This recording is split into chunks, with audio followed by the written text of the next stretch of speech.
नमस्कार दोस्तों, मैं रवि भास्कर आपका स्वागत करता हूं अपने एक और नए वीडियो में। दोस्तों, आज हम बात करेंगे उस विषय पर जिस पर पूरे बिहार के साथ साथ पूरा भारत आज चर्चा कर रहा है। दोस्तों, क्या बिहार चुनाव 2025 पूरी तरह निष्पक्ष हुआ था या फिर चुनाव आयोग की निष्पक्षता एक बार फिर सवालों के घेरे में आ गई है? दोस्तों, नतीजे क्या कहते हैं, आइएगा एक बार हम इस पर नजर डाल लेते हैं। दोस्तों, सबसे पहले नजर डालते हैं नतीजों पर।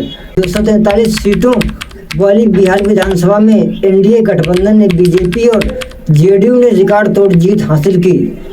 मतदान भी अच्छा रहा, 67.14% से ऊपर वोटिंग, जो बताता है कि जनता ने बढ़ चढ़ कर मतदान में हिस्सा लिया। लेकिन दोस्तों, नतीजों के साथ ही बहुत बड़े सवाल खड़े हो गए और वहीं दोस्तों चुनाव आयोग पर सवाल खड़े होने लगे। दोस्तों, चुनाव आयोग इलेक्शन कमीशन को लोकतंत्र का सबसे बड़ा रेफरी माना जाता है, लेकिन इस बार कई घटनाओं और रिपोर्ट ने इलेक्शन कमीशन की निष्पक्षता पर उंगलियां उठाई हैं। और वहीं दोस्तों, विपक्ष ने इलेक्शन कमीशन पर उंगली उठाते हुए कहा है कि कई क्षेत्रों में पैसे बांटे गए हैं, मतदाता सूची में अचानक कटौती और मतदान वाले दिन अनियमितताएं देखी गई हैं। उन्होंने इसे वोट चोरी का मॉडल तक कह दिया है। इलेक्शन कमीशन की विश्वसनीयता पर रिपोर्ट, एक विस्तृत रिपोर्ट सामने आई जिसमें कहा गया कि आयोग की निगरानी कमजोर हुई है। कई राज्यों में निष्पक्षता पर संदेह बढ़ रहा है। लेकिन दोस्तों, यह रिपोर्ट कोई छोटी रिपोर्ट नहीं है। यह सीधे इलेक्शन कमीशन की क्रेडिबिलिटी पर सीधा सवाल खड़ा करती है। मतदाता सूचियों से नाम गायब हैं बहुत से लोगों के। कई इलाकों से लगातार शिकायतें आई। लोग वोट देने पहुंचे और पाया कि उनका नाम सूची से गायब है। यह सवाल चुनाव की ईमानदारी पर सीधा चोट पहुंचाता है और चुनाव आयोग की विश्वसनीयता पर सवाल खड़ा करता है। दोस्तों, लोग पूछ रहे हैं क्या बिहार में भी वही रणनीति दोहराई गई है जो इससे पहले हरियाणा, महाराष्ट्र, छत्तीसगढ़ में देखी गई थी?